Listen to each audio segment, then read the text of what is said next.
예, 안녕하세요. 와일드카드의 카린입니다. 자, 이번에 말씀드릴 거는 애초에 선수들이 왜 국가대표에 가서 열심히 하고 성과를 내야 되는지 그걸 가지고 한번 얘기를 해볼게요. 그냥 공놀이에서 한 번 더 이기고 지는 거 그렇게 대수가 아니에요. 스포츠는 두 가지 관점에서 볼 수 있는 분야인데요. 한 가지는 운동이라는 영역이에요. 이 운동이란 영역에서의 스포츠가 신성했던 이유는 이게 고대 올림픽이 신에게 바쳐지는 제례의 한 부분으로 여겨졌기 때문이에요. 그 경기 자체도 신에게 바쳐지는 거고 신에게 받은 육체를 완성한다는 점에서 그 운동이 신성한 거였거든요. 근데 지금 현대에서 이런 관점이 받아들여지냐? 받아들여지지 않는 게 당연하죠. 다 종교적인 이유로 스포츠를 하시는 건 아니잖아요. 저는 그래서 차라리 스포츠는 게임이라는 관점으로 봐요. 올림픽 게임, 아시안 게임, 게임이란 말 쓰잖아요. 스포츠는 게임의 한 갈래예요. 스포츠의 어원은 디스포트입니다. 장난치며 놀다라는 뜻인데 규칙을 가지고 승부하는 놀이의 일종을 게임이라고 하고 그 갈래 중에 하나가 스포츠죠. 전략을 사용해서 육체나 두뇌로 경기하는 걸 스포츠라고 하거든요. 오히려 게임이라는 관점이 스포츠하고 더 통해요. 이 스포츠도 그래서 스포츠인 거고요. 보드게임도 경기의 형식이 되면 스포츠인 거예요. 바둑, 장기, 체스. 그래서 저는 야구는 스포츠가 아니라고 생각하고요. 솔직하게. 스포츠라는 것 자체가 원래 유희이기 때문에 이걸 보는 것 자체도 일종의 유희가 됐고 전문적으로 하는 전문 선수가 생겼고 노래가 유희의 일종이기 때문에 노래를 들려주는 걸 업으로 하는 전문 가수가 생긴 거랑 비슷하죠. 그래서 프로 스포츠는 엔터테인먼트인 거고 프로 선수는 엔터테이너인 거예요. 그게 맞아요. 이관희 선수가 자기는 연예인이라고 생각한다 그랬는데 그게 맞는 말인 거예요. 그러니까 선수한테 뭐 연예인병 걸렸네 이런 개소리는 뭐 지능 있다면 할 수가 없다는 거죠.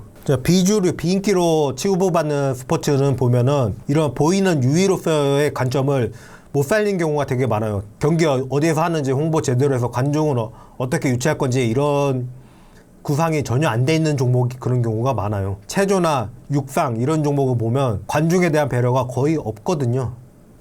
뭐 거의라고 얘기하긴 했는데 거의가 아니라 아예 없죠. 이렇기 때문에 비주류가 되는 거예요. 그런데도 자기들끼리만 잘하면 알아줄 거다 이런 생각을 한다는 게 이해가 안 가요. 와서 보는 사람이 없는데 누가 어떻게 알아줄 건데요. 솔직히 올림픽 체조 우리 메달 잘 따요. 근데 아직도 비인기 종목이에요. 그러면 그 이유를 생각해야 되는데 그거에 대한 고려는 전혀 없다는 거죠. 농구도 마찬가지죠. 그냥 메달만 따면 잘 되겠지. 메달 따는데 안 되는 종목 널렸고요. 메달 못 따는데 잘 안 되는 종목도 널렸어요. 야구가 메달 못 땄다고 빈기 종목 됐나요? 다 지능이 떨어지는 거지. 그런데 이 스포츠가 점점 대리전의 양상을 띠기 시작해요. 고대 올림픽에서도 도박이 성행했다 그러고요. 금융권의 각축장인 WKBL은 말할 것도 없죠. BNK를 보면 1금융이긴 하지만 지역은행에서 시작한 그런 기업이기 때문에 지명도가 전국적으로 보면 낮아요. 그런데 WKBL에 들어와 있기 때문에 BNK가 시중 4대 은행하고도 어깨를 나란히 하고 있죠, 지금. 그리고 우리은행 빼고는 다 지난 시즌에 BNK 밑이었잖아요. 스포츠라는 것도 돈 있는 데가 잘하기 때문에 이런 것도 우리가 이런 뒷받침할 능력이 된다는 걸 자랑할 수 있는 역할이 되기도 하거든요. 스포츠는 점점 유희로서의 기능을 잃고 있어요. 옛날 농구대잔치 시절 자료 많으니까 한번 보세요. 사람들 얼굴이 밝아요. 그냥 말 그대로 문화를 즐기러 온 거거든요. 멀리 갈 것도 없이 이번 트리플제만 봐도 그랬거든요. 이거야말로 본래 스포츠의 기능인데 그 기능을 점점 잃어가고 있다는 생각이 들어요. 그렇기 때문에 고로 스포츠라는 건 그 자체가 즐거워야 그래야지 하는 겁니다. 서장훈님이 즐기는 사람을 못 이긴다는 말을 제일 싫어하고 제일 무책임하고 이 말이 틀렸다고 얘기를 하시는데 애초에 틀린 인용을 가지고 지적하시는 거예요. 지지자, 불효, 호지자, 호지자, 불효, 락지자 다 아실 겁니다. 이 얘기 공자가 한 말이죠. 여기에서 그 즐기는 이만 못하다만 뚝 떼가지고 그것만 가지고 얘기하는 거예요. 인용 자체가 잘못된 거예요. 이 잘못된 인용에 대해서 틀렸다고 지적하는 거기 때문에 어불성설이 될 수밖에 없는 거죠. 사실은 당연히 좋아하는 사람이 그냥 그런 게 있구나고 아는 사람보다 더 정확하게 속속들이 알 수밖에 없는 거고, 그리고 그 자체를 즐기는 사람은 넘어서는 게 당연해요. 그 과정 자체를 즐기기 때문에 하지 말래도 계속 할 거거든요. 그럼 공자는 무슨 관점에서 이 얘기를 했을까? 학문이에요. 그냥 딸딸 외워서 아는 사람 있어요. 근데 그런 사람은 그렇게 심도 있게 알지를 못해요. 근데 그 분야를 좋아하는 사람이 있어요. 그런 사람은 그 연관관계까지 정확하게 알아요. 그럴 수밖에 없죠. 그리고 그렇게 알아가는 걸 더 즐기는 사람이 있어요. 그럼 그 사람은 그 이상까지 더 파요. 그 알아가는 과정 자체가 너무 즐겁기 때문에. 그게 이 말의 본뜻인데 서장훈님이 한 말이 그 의미는 맞죠. 그냥 최선을 다해야지 그냥 깔깔대면서 대충 재밌게만 하고 이러면은 절대 못 이긴다. 그 얘기는 맞죠. 근데 그 사람들은 따지고 보면 즐기고 있지도 못한 거죠. 즐긴다의 관점 자체가 틀린 얘기죠. 이거는 누군가의 권유를 억지로 시작해서 그냥 버티고 그렇게 살아남은 사람이 많이 필요한 게 아니라 진짜 너무 즐거워서 거꾸로 매달아놔도 계속 농구하고 있어요. 그런 사람이 많이 필요하다는 거예요. 대표적인 사람이 코비 브라이언트예요. 보통 동료들한테 오프 때 전화를 하면 어디 가서 놀자 이런 얘기 하잖아요. 코비는 연습하자 그런대요. 새벽에 전화해가서. 왜냐? 코비는 같이 할 수 있는 가장 재밌는 일이 그거기 때문에 그런 거예요. 그렇기 때문에 스포츠도 더 나아지려면 그 자체를 오롯하게 즐길 수 있는 그런 환경이 돼야 해요. 근데 지금 그게 안 되고 있죠. 제가 제일 한심하게 보는 사람이 어떤 사람이냐면 그게 상식이냐는 논쟁이 지금 많잖아요. 그게 상식이라 그러면 그런 논쟁이 있다는 것 자체는 대부분은 이 얘기를 안다는 건데 그러면 이참에 나도 알았으니까 알고 넘어가면 되는 건데 모르는 사람들끼리 뭉칩니다. 그 끼리끼리 놀아가지고 모르는 걸 디폴트로 만들어요. 그리고 다음번에 또 몰라요. 농구 팬 중에도 이런 사람 되게 많아요. 모르는 사람끼리 또 뭉쳐가지고. 그래갖고 그걸 다 아는 건 아니야. 이러고 따지고 는다거나. 나한테 그런 소리 하는 사람도 있대요. 그러면 네가 감독이나 하지. 왜 그 영상 일을 하냐고. 그냥 우리나라 스포츠가 어떻게 진행되는지 과정도 전혀 모른다는 얘기잖아요. 그런 사람들이 감나라 배나라 하는 걸 제가 들을 이유가 없죠. 한국 스포츠는 그 시작부터 거의 뭐 차출을 해서 시작이 돼요. 권유를 해서 시작하고 뭘 준다 그래서 시작하고 진짜 오롯하게 즐거워서 들어오는 사람이 애초부터 별로 없는 거예요. 서장훈님만 해도 보통 그 위장 전학을 하려고 그래서 농구를 시작한 그런 경우죠. 기강 잡는다고 군기만 잡고 이러는데 그걸 어떻게 즐길 수가 있나요? 스포츠를 오롯하게 즐기지 못하게 하는 이 환경 자체가 문제인 거죠. 실력이 느는 과정도 즐겁지가 않고 실력이 늘어서 생기는 성과도 즐겁지가 않고 그렇게 얻은 부나 명예도 즐겁지가 않다면 하지 말아야 될 이유예요. 그럼 하지 말아야죠. 그게 맞는 거잖아요. 사실은 뭔가 하나는 즐겨야 돼요. 이 중에 하나는. 그게 뭐가 됐든 그래야지 그 인내의 과정도 할만해지는 거예요. 달아지는 거예요. 서장훈님은 가장 좋았던 골로 농구 시작한 지 얼마 안 돼서 가비지 타임에 넣었던 그 골을 최고의 골이라고 꼽으시는데 그 한 골의 두근거림이 그 즐거움이 없었다면 그 위장 전학이 목적이었던 농구에서 그렇게 최고가 되겠다는 뜻을 품을 만큼 혼신을 다할 수 있었을까? 이것도 한번 생각을 해봐야 되는 거죠. 지적질만 하면 그냥 선수들이 하기 싫어질 뿐이에요. 하고 싶어지게 만들어줘야 돼요. 제가 누구 팬인지는 아시는 분들 다 아시니까 수빈이 팬이에요. 얘도 농구를 하고 싶어서 선택한 경우가 아니거든요. 수빈이의 고질적인 약점은 슛율이었죠. 슛을 못하게 했기 때문도 있고요. 찬스 때마다 고민하다가 다 흘리는 거죠. 뭐 그래도 마지막 박신자컵에서는 뭐 표본이 너무 작긴 하지만 3점 슛율 30%를 했고요. 그 이전까지는 20%를 잘 못 넘겼거든요. 그러다가 30%를 했고 마지막 두 시즌이 너무 표본이 작아가지고 이거를 얘기하는 게 맞나 싶긴 하지만 25%, 33% 이렇게 오르긴 올랐거든요. 그래서 많은 분들이 슛이 늘긴 늘었다고 이런 얘기를 하시는데 그게 는 게 아니에요. 태도가 바뀐 거예요. 그렇게 얘기하더라고. 그냥 던져야겠다고, 던지기로 했다고. 그래서 제가 그랬어요. 그래 쏴야지. 던져야 들어가든지 말든지 할 거 아니냐고. 네가 다 넣길 바라는 것도 아니고 그렇게 던져서 하나라도 들어가서 경계하게만 만들면 패스길도 더 편하게 열리지 않냐고. 너 고민하면 될 것도 안 들어간다. 너 들어갈 때랑 안 들어갈 때 보면 동작의 차이 되게 크다고. 그렇게 얘기했거든요 제가. 그러고 나더니 얘 그냥 던져야겠어요. 그러고 던지더라고요. 그때 그 얘기했을 때가 용인이었는데 그래 막 시즌 잘했어요. 그 얘기하는 사람들 있더라고. 가비지 때 들어간 거 빼고는 서수빈 뛴 경기는 다 이겼다고. 그래서 계산을 해봤는데 코트 바진이 플러스더라고요. 맨날 지는 팀에서. 왜 나 재계약할 줄 알았지. 맨날 지는 팀에서 코트 바진 플러스가 몇 명이나 냈다고. 얘가 제가 마지막으로 팬질한 선수라서 다른 선수 팬을 지금 못하고 있는 건지도 모르겠어요. 얘는 저한테 정말 잘했거든요. 객석에 앉아있으면 뭐 과자 갖다 주기도 하고 경기 끝나고 나오면 나한테 와가지고 오셨는데 못 될까봐 걱정했어요. 이런 얘기도 하고 지금까지도 무슨 날 되면 저한테 선물 날라와요. 아직까지도 챙겨줘서 고맙다고. 누가 됐든 얘한테만큼 정이 안 갈 것 같아. 그러다 보니까 얘는 그렇게 농구에 대해서 솔직히 큰 뜻도 없었고 하고 싶어서 한 것도 아니었고 그런데도 알아봐주는 사람 하나 있다는 것 때문에 그것 때문에 계속 한 거였고 그런 것 때문에 조금이라도 나아진 거거든요. 솔직히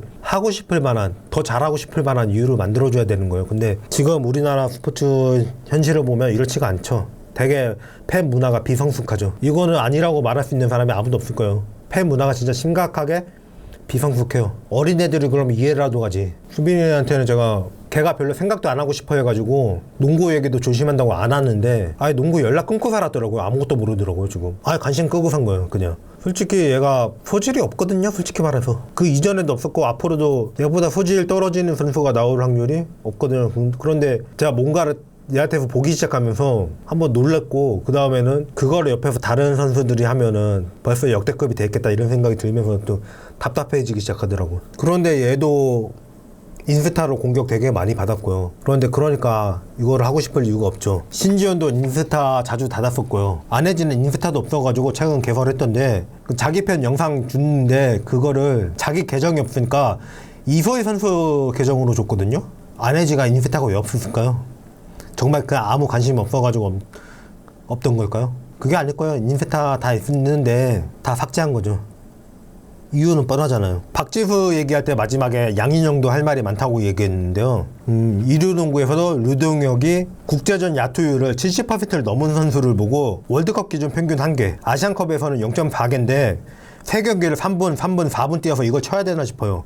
중요한 건 호주전의 이블락이라는 거죠. 이런 선수를 두고 뚜렷한 장점이 없다고 그러지를 않나 이렇게 폄하를 했죠. 그리고 국제전에서 블로킹을 이루 정도 하고 블록슛 순위를 3년 연속으로 3위 이내에 들어있는 선수한테 원석연 기자는 블록 타이밍이 좋은 거지 수비를 잘하는 건 아니라고 그랬죠. 이거는 의도된 폄하죠. 이거랑 똑같은 얘기잖아요. 골을 잘 넣는 거지 공격을 잘하는 건 아니에요. 뭔 말인지는 알겠어.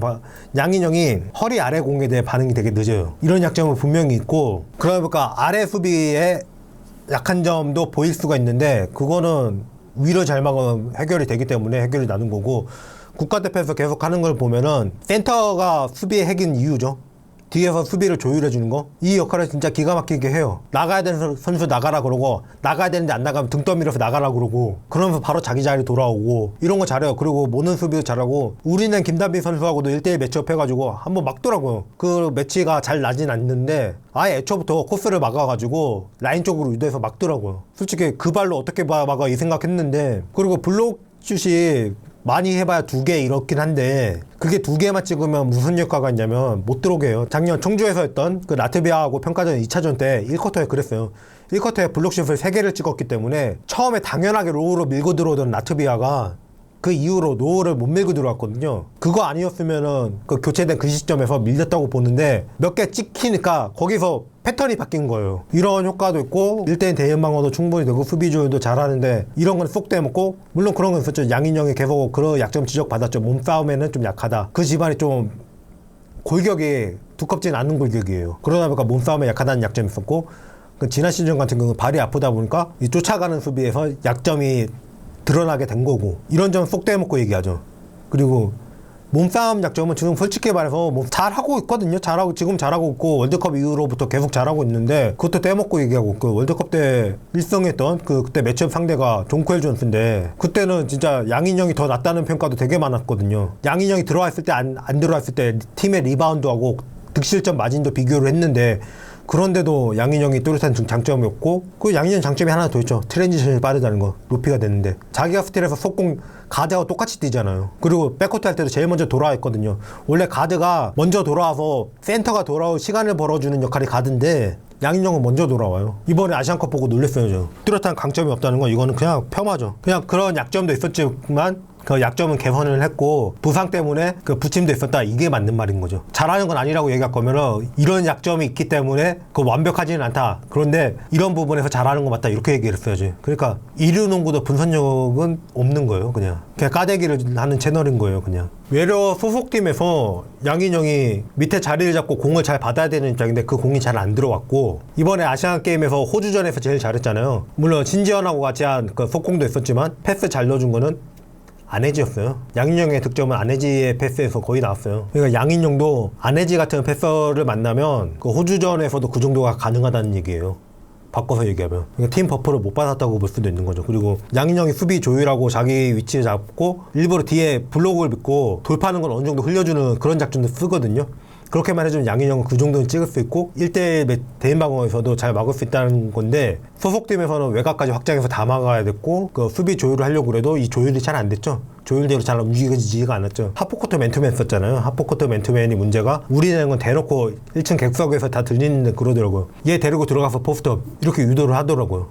그 얘가 누구냐? 김지영이었죠. 웨이트가 제일 가벼우니까. 그런데도 양인영을 자꾸 밖으로 빼놨고 그러니까 양인영 수비 장점이 부각이 안 됐던 거죠. 이렇게 얘기하는 게 맞는 거죠, 사실. 안혜지도 안혜지를 지적질만 할 게 아니라 그 안혜지가 마지막 판단이 김다미한테 패스하는 게 그게 제일 적당한 판단일 수도 있다는 얘기를 내가 해야 되는 건가? 전문가들이 해야 되는 거 아니에요? 그 얘기 안 했죠. 그리고 그 양인영이 월드컵에서 그렇게 보스비아전 이전에 부상이 있었기 때문에 무리가 올 수밖에 없는 상황이었는데 그 상황에서도 이제 최선을 다해가지고 경기를 뛰고 그러고 돌아왔기 때문에 문제가 생길 수밖에 없는 상황이었고 제가 WKBL 인사이드 카페에 11월에 글을 쓰거든요. 11월이면 개막한 지 얼마 안 됐죠. 제가 바로 그럽니다. 양인영 이상하다고. 백코트 하는데 전다고. 그게 몰라볼 수가 없는 수준이었거든요. 그런데 기자고 해설자고 그거를 짚은 사람이 나 말고 있었는지 봐요. 실제로 그 피로골절이 문제가 돼서 결정하기 전에 나 말고 그걸 짚은 사람이 있는지 봐요.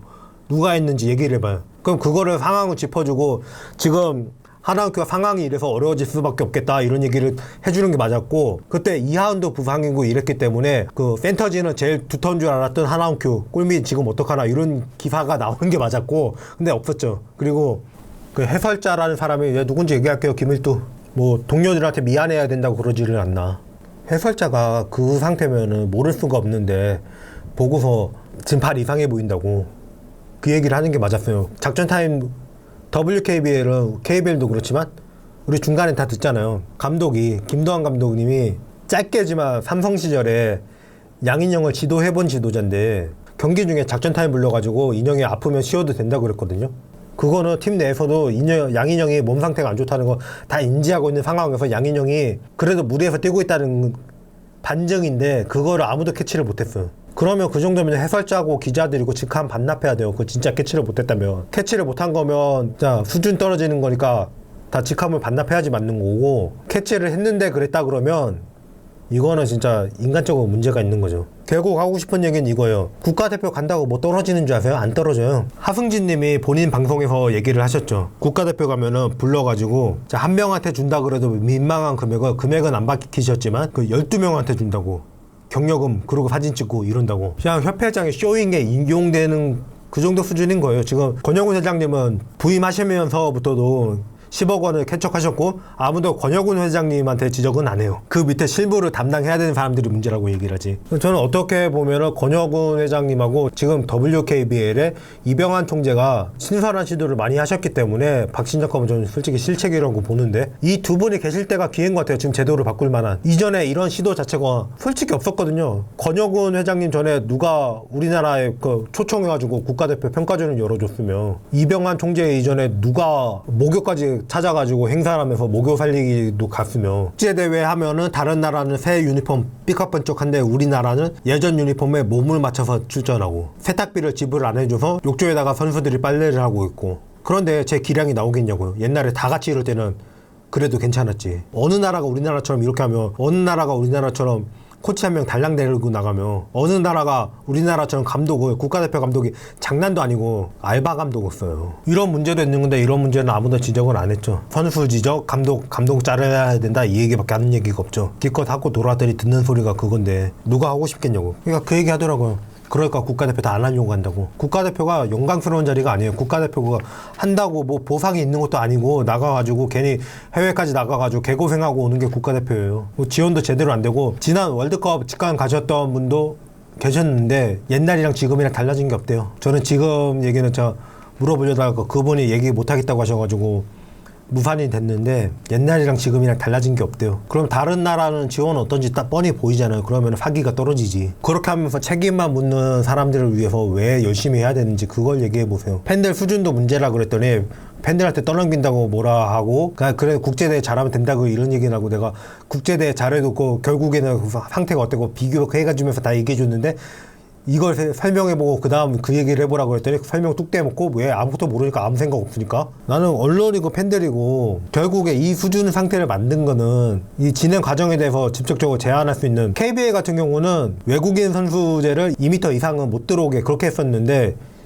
이게 팬들한테 조롱받고 하면서 고쳐줬거든요. 총재 바뀌자마자 이거부터 바꿨거든요. 오히려 배구 쪽에서도 인정하는 얘기인데 농구가 병크를 해가지고 배구가 논았다. 그 병크라는 게 행정적인 문제. 제가 배구 쪽에 몇십 년 계셨던 분한테 들은 얘기예요. 이게 뭐 떨어지는 건 없고 책임만 묻는데 그거를 누가 하려고 그래요? 안 하지. 그러면 국가를 대표한다니까 영예로워야 되는데 무슨 영예가 있냐고 지금. 그게 먼저 하고 싶게 만들어주라고. 하고 싶게 국가대표를 가고 싶게 명예롭게 그렇게 해야 되는데 지금 국가대표는 전혀 명예로운 자리가 아니에요. 그게 문제인 거예요. 그리고 국가대표에서 열심히 하고 돌아서 양인영 같은 경우가 국가대표 나갈 때마다 못한 적이 없거든요.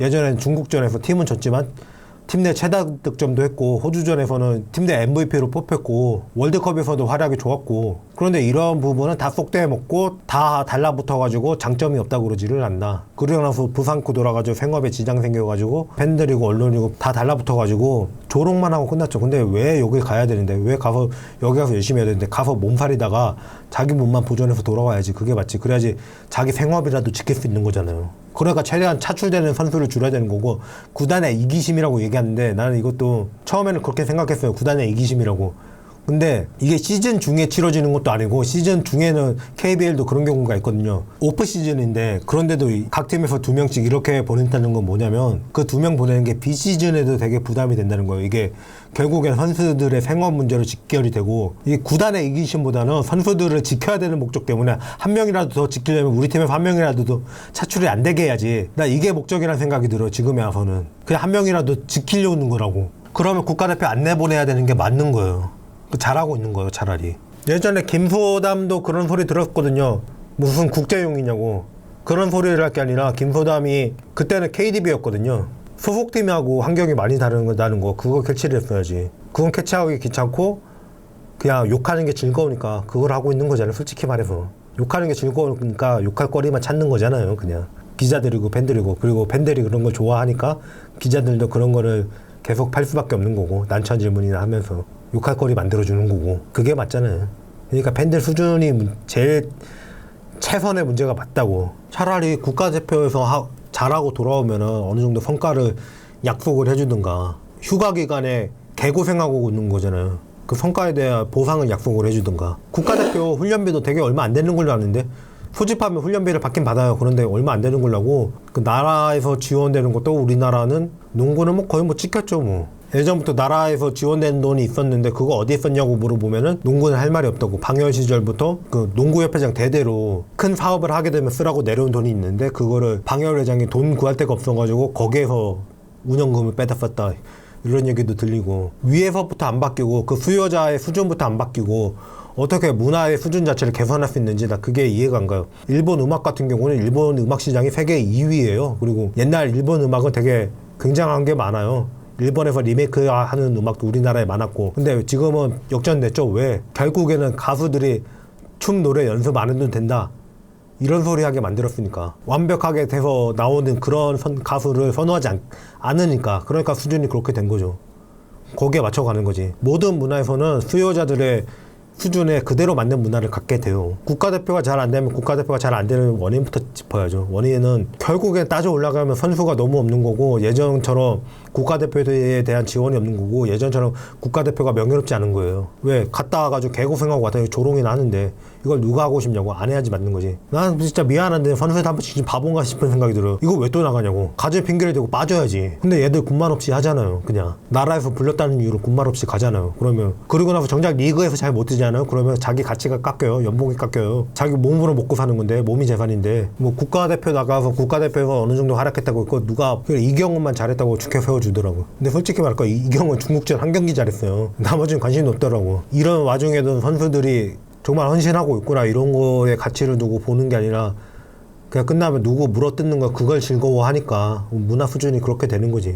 내가 이렇게 말해도 아니라고 할 수 있는 사람이 없잖아요 지금. 아시안컵 중계 댓글창에도 그런 얘기 계속 올라오더라고. 누구 비난이나 하고 그러다가 보면 그냥 욕하는 거 즐거워하는 거라고 그렇게 얘기하더라고 서로 대놓고. 자, 이 가치를 보면은 이게 욕할 만한 일이 아니라고.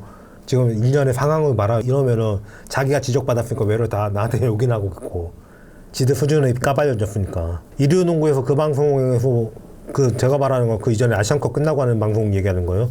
거기서 샤우팅 한다고 그거 보고 후련하다고 좋아하는 사람들인데 그런 사람들이 어떻게 문화의 수준을 바꿀 수가 있겠냐고. 그래서 그 얘기 하는 거예요, 요새는. 아, 이 사람들로는 안 되겠구나. 그냥 무조건 잘하라고만 하지 말고 잘해야 되는 이유를 만들어줘요. 김정은 영국 앨범 해야 된다고 얘기하죠. 제가 김정은 선수 되게 좋아해서 그런 것 같아요? 아니에요. 일단 하나원큐 팀 자체는 별로 안 좋아하고요, 지금. 김정은에서 백지훈으로 주장받을 때 저 좋아했던 사람이에요. 백지훈이 진짜 엄하대면 엄한데 그런데도 선수들이 다 백지훈 좋아하거든요. 그 포용력도 있고 리더십도 있는 거예요. 오히려 그런 사람이 주장이 맞다고 생각하기 때문에 저 주장 받을 때 좋아했던 사람이에요. 근데 왜 김정은 영국 앨범 안 해준다고 그러냐. 김정은 말고 한 팀에서 10년을 에이스로 데뷔하자마자부터 그렇게 뛴 선수가 변현아마저도 그거 못했고요. 그리고 그러면서 다른 팀 갔다가도 이 팀 팔리겠다고 되돌아오는 그런 선수가 리그 역사에 또 누가 했었는데 없잖아요, 아무도. 근데 그런 선수도 특별한 대우를 못 받으면은 그러면 그 다음 세대들한테는 뭘 보고 열심히 해라 잘해라 그렇게 말할 건데 10년 동안 에이스로 그렇게 구르고 말년에까지 팀에 뭐라도 남겨주겠다고 돌아오는 그런 선수한테도 뭐 대우가 가는 게 없는데 뭘 보고 열심히 하라고 할 건데 아 해봤자네? 그냥 적당히 하다 말아야겠네? 이렇게 생각하게 만드는 거죠. 그냥 환경이 이렇다 보니까 예전만큼 그렇게 양질의 선수가 많이 안 날 수는 있어요. 그런데 앞으로 지향점을 얘기하는 게 아니라 그냥 지적질만 하고 욕하는 거나 즐거워하고 그러는데 얘들이 왜 열심히 해야 되냐고. 그냥 적당히 하다가 그만 때려쳐야겠다. 이게 맞는 거지. 해도 그 조롱이 나고 있고 국가대표 나가가지고 거의 발을 갈아놓고 그러고 와가지고 이제 정작 자기 밥벌이 해야 되는데 그게 어려워졌는데 그런 사람한테 조롱이 나고 있고 나 팬들도 몰랐다는 거 이해가 안 가는데 나 팬들은 몰랐다 진짜 해설자 기자 왜 그랬는데 안 그런 사람이 아무도 없어요. 그래서 기자들 광역 디스를 한 거예요. 어떻게 내 눈에 보이는 게 안 보이지? 아, 솔직히 얘기하면 저 중학교 때부터 공부 논 사람이에요. 안 돼가지고. 근데 나보다 지능 수준이 떨어지면 문제 심각한 거지. 그냥 무조건 잘하라고 하지 말고 잘할 수밖에 없는 환경을 만들고 잘해야 될 이유를 만들어줘. 잘하고 싶게 만들어줘. 수빈이 얘기했지만 수빈이도 결국에는 얘가 결국에 패스 툴 수비 툴이잖아요. 작전 툴이고. 근데 솔직히 보면 얘 신체 조건을 보면 패스 툴도 수비 툴도 될 수가 없는 조건인데 그게 되더라고. 시야도 좁은데 시야 넓다고 잘못 알고 있는 사람들 많잖아요. 근데 그 이유를 발견하고 나니까 얘가 놀랍더라고. 그래서 얘가 결국에는 선수 생활이 길지 않을 거란 걸 알고 있었는데 한 명은 알아본다고 그 얘기하려고 계속 다녔던 거거든요. 그러니까 얘가 그 한 명 때문에 계속 하더라고. 학교 가서 지금 프로 출신이라고 경기에 못 뛸 때도 내가 경기에 보고 나서 아 너네 학교 잘하더라고 그랬더니 제가 뛰는 거 보셨어야 되는데 어떡해요 이러더라고. 알아봐주는 사람이 한 명이라도 나오면은 애들은 열심히 하고 싶어진다니까. 잘하고 싶어진다니까 더. 그래서 선수 가치 해설 이런 거 했던 거예요. 그 다음에는 지금 상황이 이러니까 좋은 얘기만 할 수는 없다 보니까 현실적인 문제점도 지적을 하는 거고 좀 알아볼 생각을 하세요. 그래서 얘들이 잘하고 싶은 열심히 하고 싶은 이유를 만들어주라고. 그게 안 되는데 그냥 갔다 오면은 개고생하고 조롱받고 이게 국가대표인데 뭐하러 해야 돼. 하지 말아야지. 선수들 데리고 있는 회사, 구단이 회사죠. 회사는 자기 직원들을 왜 그런 데 내보내서 갈아 넣어야 되는데 한 명이라도 지켜야지. 그런 다음에 그냥 잘하는 애로 다 뽑자는 얘기를 해야지. 국가대표가 누구라도 다 너나 나에서도 다 가고 싶고 구단에서는 국가대표 많이 배출한 게 영예로운 거라야지 많이 보내려고 할 거 아니에요. 근데 지금 그게 아니잖아요. 근데 무슨 자, 이 얘기는 이쯤에서 하고요. 다음에는 감독 선임의 문제 이거에 대해서 이야기를 해보겠습니다.